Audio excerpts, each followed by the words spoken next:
de React, de votre vie, c'est peut-être moins évident de suivre, mais si vous avez juste fait des tutos ou des apps toutes simples en React, ça sera très facile de suivre. Si vous faites beaucoup de React, vous allez probablement trouver ça assez simple, mais c'est volontaire. Ensuite, je vais vous parler, un certain nombre de points qui me semblent intéressants, quand on fait une app, React avec Rails, quelques conseils à la fin. On verra en fonction du temps qu'on a. C'est parti, donc l'application que, j'ai fait aujourd'hui pour, le test, en fait, c'est une application toute simple avec un sign up. Je vais vous montrer, hop, un sign up très classique et c'est une application où je vais pouvoir, en fait, uploader des photos, de ce que je veux et changer mon profil. Voilà, donc c'est tout simplement ça qu'on va faire, ce soir avec un sign out, un sign up, enfin vraiment les choses de base. Quand est-ce que nous on utilise React? Alors typiquement pas pour une application comme ça, mais c'est un peu simple.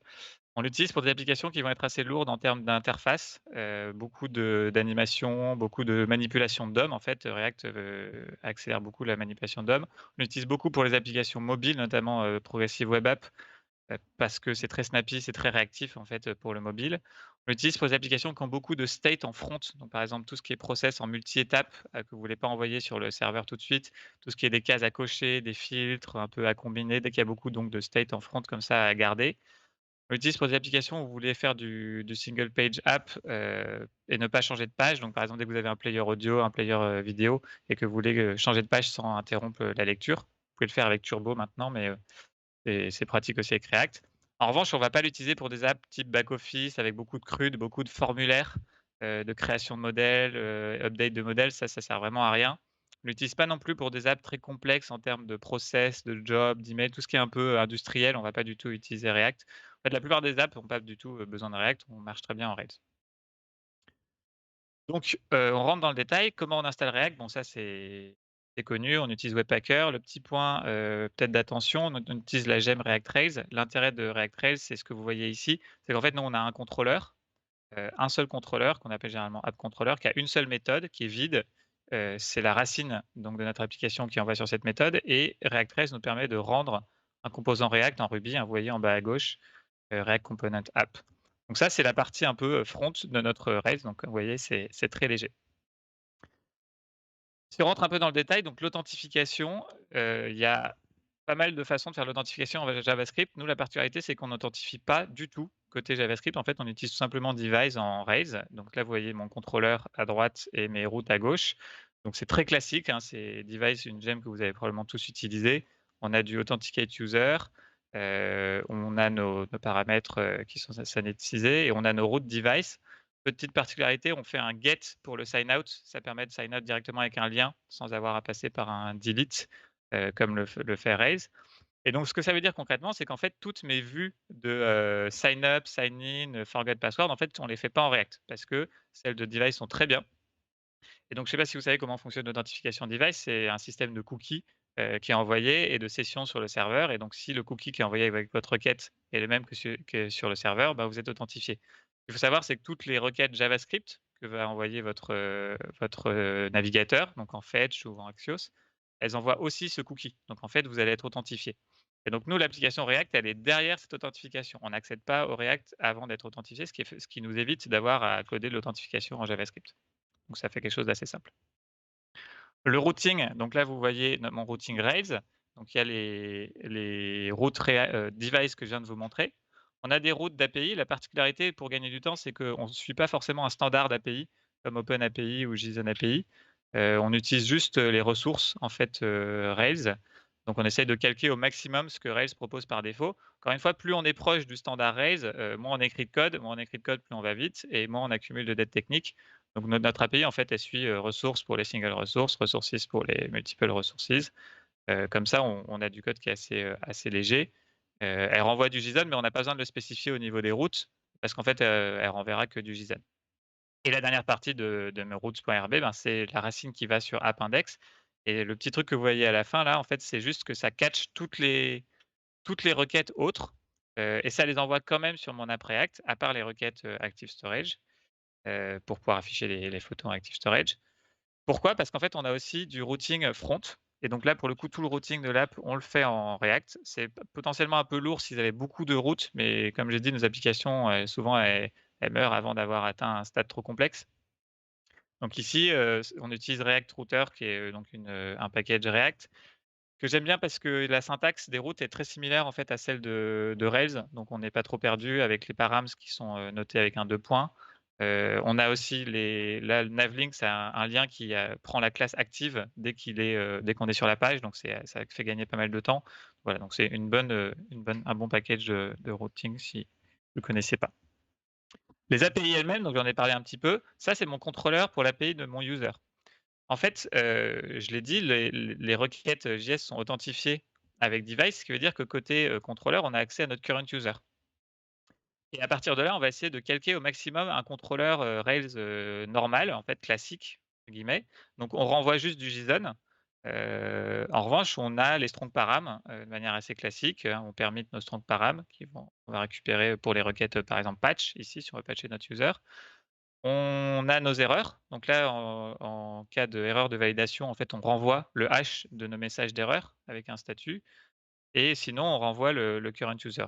Un des principes qu'on a, c'est qu'en fait, toute route d'API va renvoyer en JSON la donnée qui a été modifiée. Donc là, j'update mon user sur le serveur et ben, je le renvoie à jour, ce qui va permettre à mon front de le mettre à jour. Ce qui est pas forcément un standard d'API, mais ce qui fait gagner beaucoup de temps, ce qui permet d'avoir des contrôleurs qui sont très légers. Comment on structure le JSON? Bah, on utilise une, gemme qui s'appelle Active Model Serializer. En fait, c'est un fichier à part, que je pourrais vous montrer après, qui définit en fait à quoi va ressembler mon user en termes de JSON, ce qui fait que j'abstrais, chaque modèle va avoir, sa sérialisation en JSON, ce qui permet ici d'avoir un contrôleur le plus simple possible. Côté front, côté front, vous avez ici le pendant de ce que je viens de vous montrer. Donc vous avez un state front qui est mon user, qui le set. Vous avez une petite méthode load user ici qui va, requêter mon API, requêter ma show. Comme je vous le disais plus tôt, en fait, nos requêtes, elles sont pas authentifiées. En fait, c'est Device qui les authentifie naturellement vu qu'on envoie le cookie. Donc on n'a rien besoin d'envoyer. C'est vraiment juste un get.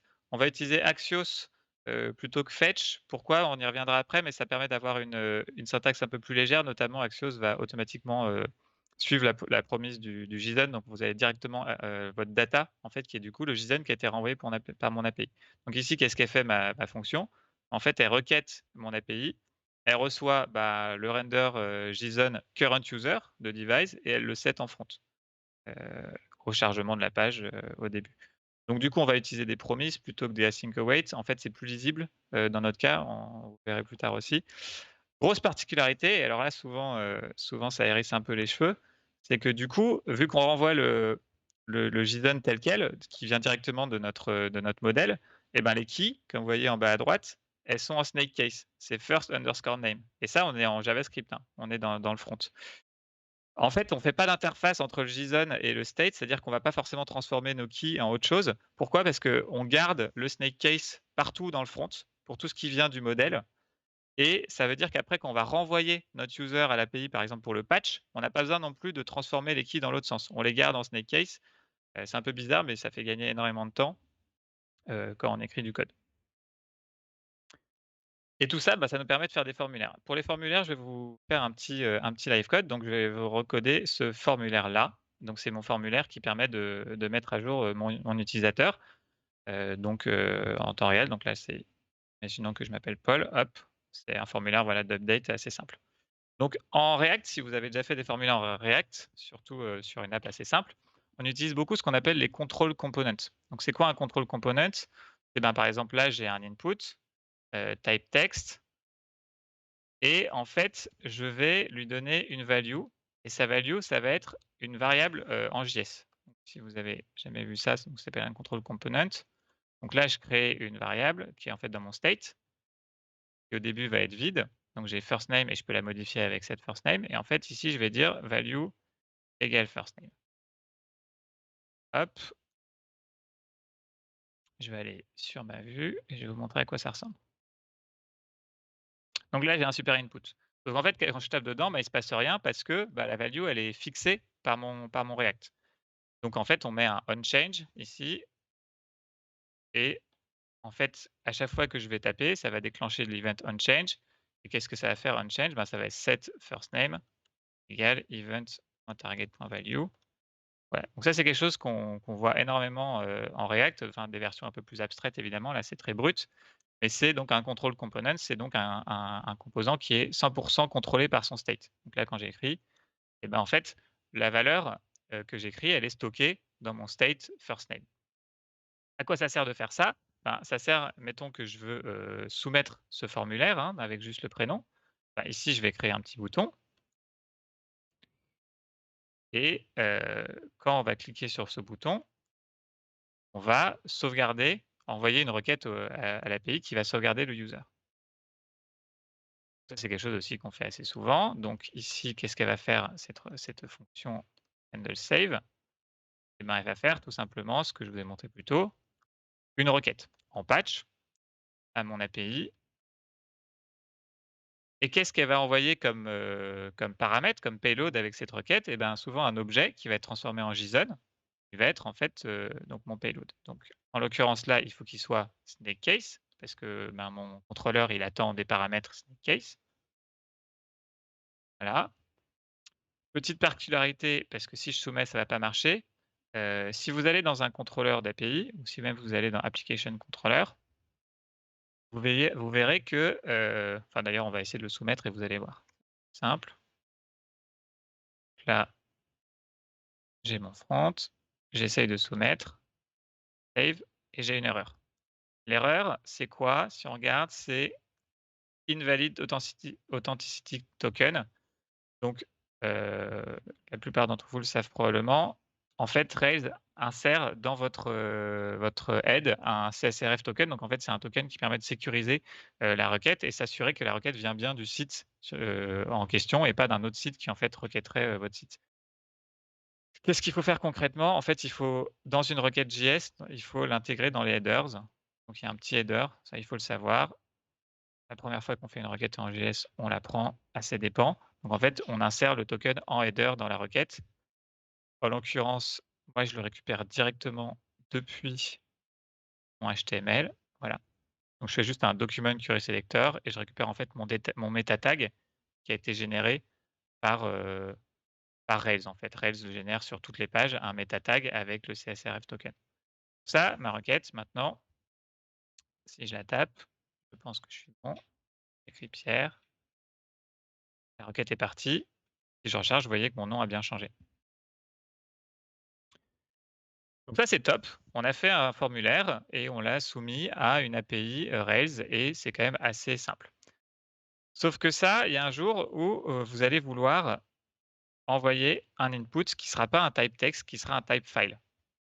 Et souvent, en React, la première fois qu'on se retrouve à devoir faire un input type file, on est bloqué. Parce que pour le coup, la value d'un input type file, je ne peux pas la stocker en state. C'est pas une string, c'est, un objet, de type fichier en JavaScript. Donc comment on fait?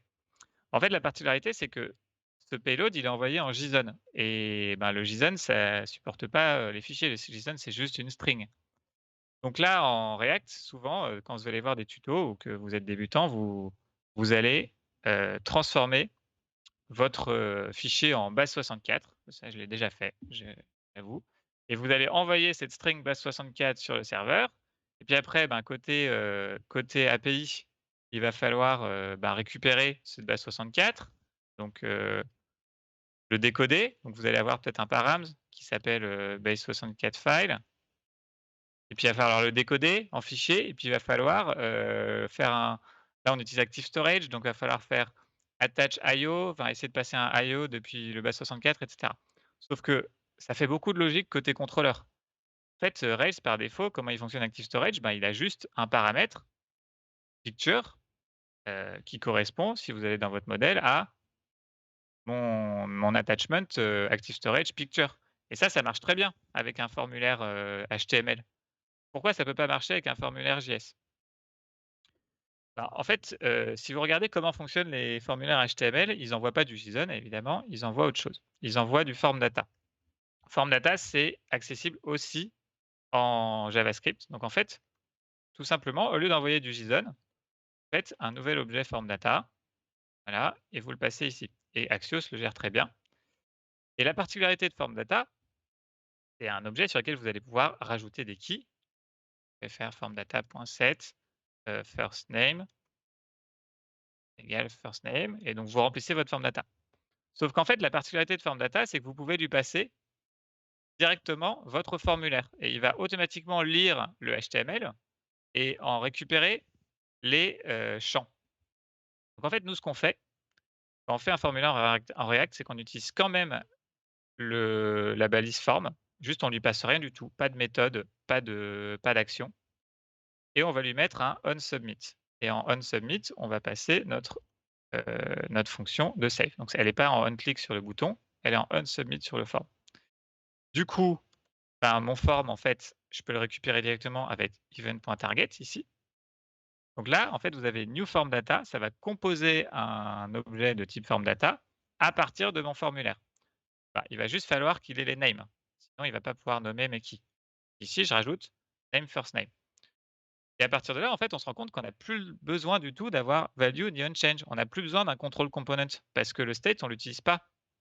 En fait, notre form, il a pas besoin d'aller lire le state.js, il va directement lire le HTML. On n'a pas besoin de stocker cette valeur, dans le state. Donc on se réduit du state, on gagne en performance. Voilà, donc ça, c'est un formulaire, qui est soumis en JS, mais qui, utilise en fait exactement la même chose que, votre navigateur et à partir de là, et ben, vous pouvez utiliser un input type file. Je vais vous montrer. Hop, ça c'est mon formulaire. Encore une fois, j'écris un prénom, je mets une jolie photo de profil. Je crois que j'en avais une sur mon bureau. Je le soumets et voilà, j'ai ma photo de profil qui s'est uploadée automatiquement à Active Storage. Côté contrôleur, j'ai rien changé. C'est du contrôleur Rails hyper standard. Bon, je vais vous montrer la version un petit peu plus aboutie de ce formulaire. Elle est ici. On va la dérouler ensemble. Donc, là, on a notre user. Ça permet de le mettre à jour automatiquement quand on reçoit la réponse depuis le serveur. On a un loading state, ça permet de mettre de désactiver le formulaire pendant qu'il est en train d'être soumis. On a du progress qui va de 0 à 1, ça permet d'indiquer une barre de chargement et on a des erreurs. Je vous explique en détail. Donc ça, c'est ma fonction, toujours ma fonction qui soumet mon formulaire, donc c'est la même. Il y a un petit event prevent default pour éviter que le formulaire se soumette nativement en HTML. Bon, le set loading, donc on passe quand on clique sur le bouton, on passe le formulaire en loading et là, on retrouve ce qu'on vient de coder, donc le patch new form data event target, notre header XSCRF. Quelque chose de nouveau que je vous ai pas montré, Axios embarque nativement onUpload progress qui est en fait l'API de gestion de progression d'upload de votre navigateur, qui est assez bien fichu sur les navigateurs modernes. Donc si vous avez un fichier un peu lourd, en fait, vous allez pouvoir avoir cet event et ben, là, en l'occurrence, on set une barre de progression, qu'on affiche plus bas dans le formulaire, hein. Elle est affichée ici.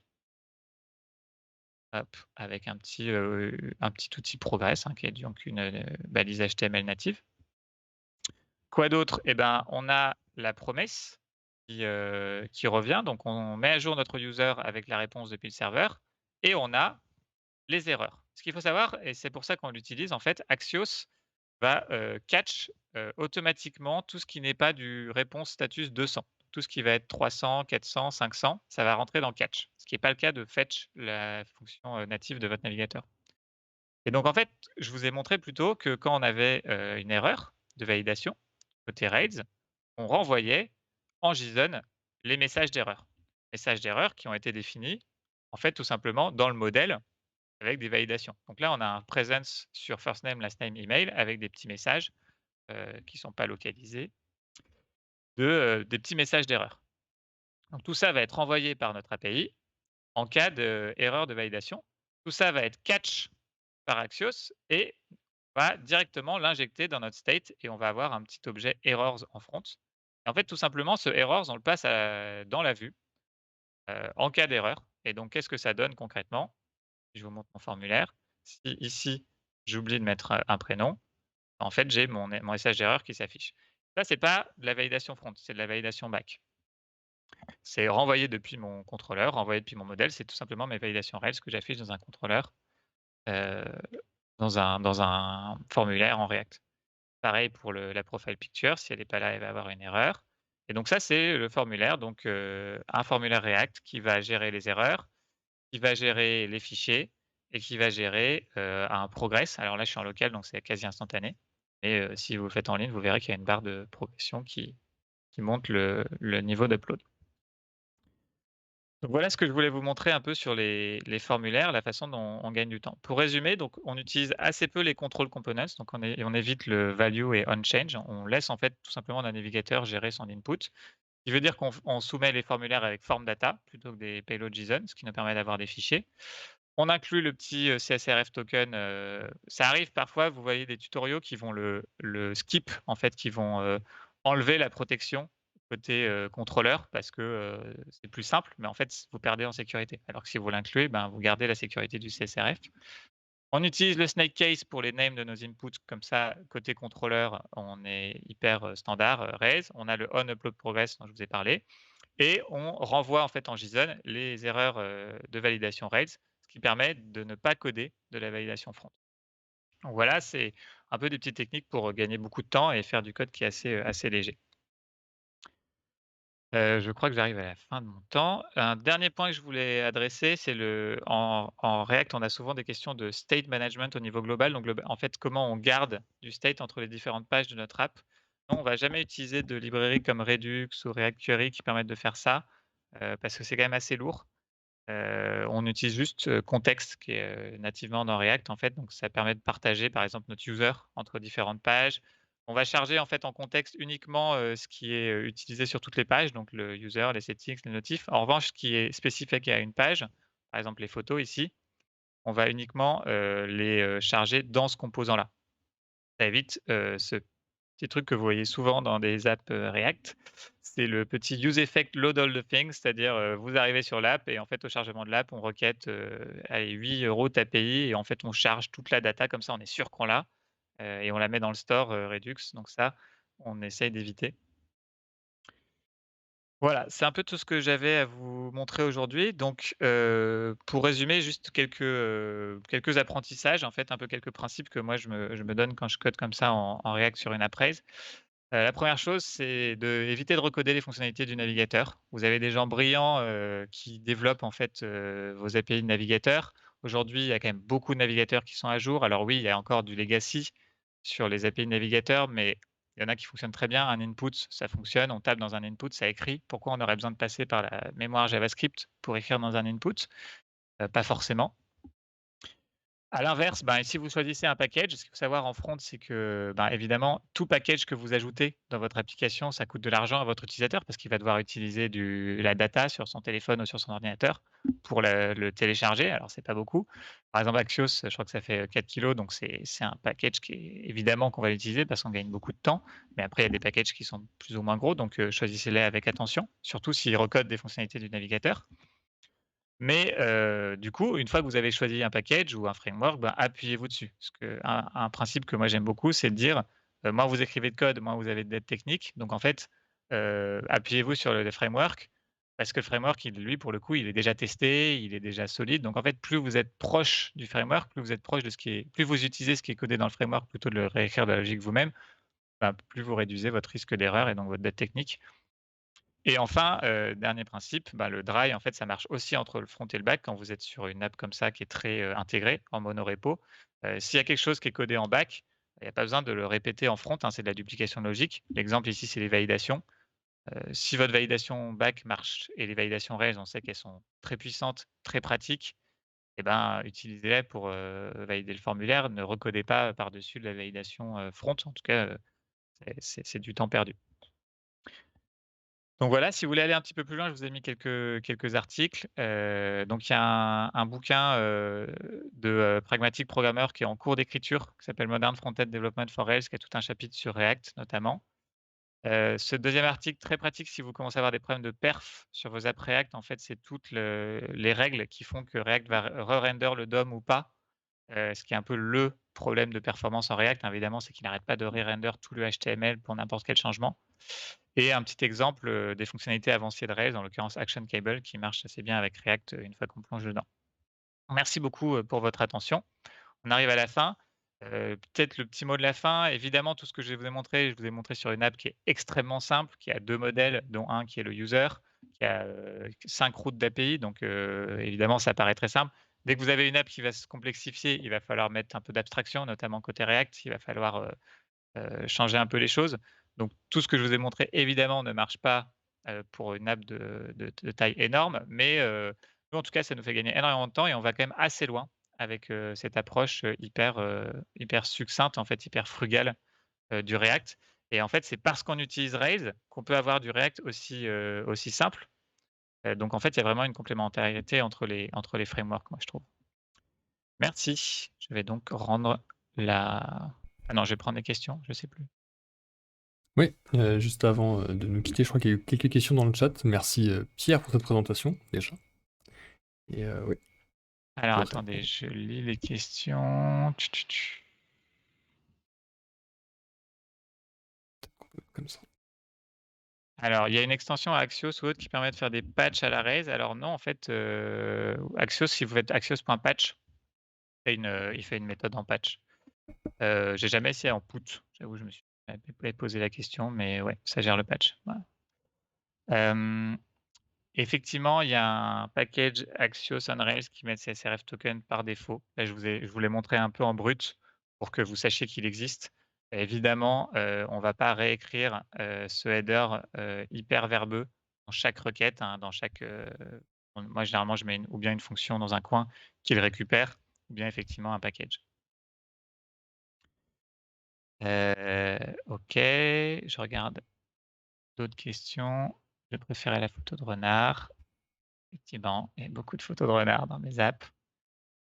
Les messages d'erreur en YAML, oui, là, je vous ai montré des messages d'erreur évidemment en brut pour, simplifier la démo, mais évidemment, on veut les mettre dans le YAML, hein, tout ça, notamment, pour la localisation anglais, français ou autre.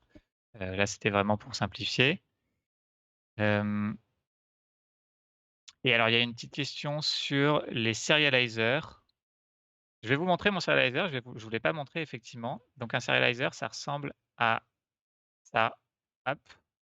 En fait, c'est une classe user serializer qui définit les attributs et là, vous voyez que j'ai une fonction un peu spéciale pour générer l'URL de ma profile picture parce que, il gère pas par défaut le Active Storage. Moi, la raison pour laquelle j'utilise Serializer, c'est que ça marche aussi bien pour les collections que pour les ressources seules. Donc par exemple, là, si vous regardez mon API de photos, ici, je peux faire render JSON current user.photos. Ça va utiliser mon Serializer. Mais ça marche aussi si je faisais, juste la photo, toute seule. Si je faisais, render, JSON add photo.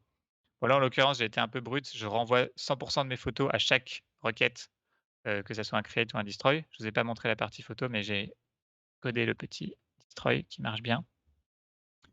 C'est pour ça que j'utilise le serializer, ça me permet de les mettre dans un fichier à part. Je trouve que souvent, sinon, on le met dans le contrôleur et on est un peu perdu. J'utilise jamais JSON Builder parce que je déteste la syntaxe de JSON Builder, je préfère avoir une classe et je sais que sinon vous avez JSON Builder nativement pour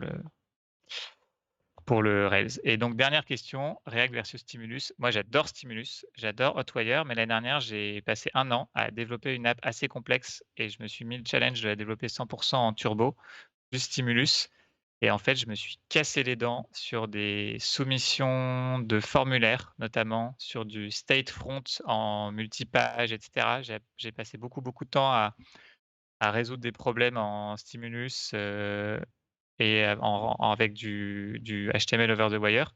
J'adore ça, mais au final, c'est une app que j'ai réécrit en React et en fait, j'ai résolu tous mes problèmes comme ça. Donc je pense qu'il y a un niveau de complexité front, notamment quand vous avez beaucoup de boutons à cliquer, beaucoup d'étapes dans un process, où vous allez atteindre un peu la limite du stimulus, heu et du live de Hotwire. Voilà, j'ai répondu à toutes les questions. Eh bien, merci. Merci à vous. Merci pour cette présentation et puis bonne soirée à toi. Bonne soirée et bon courage pour, la vôtre. Merci.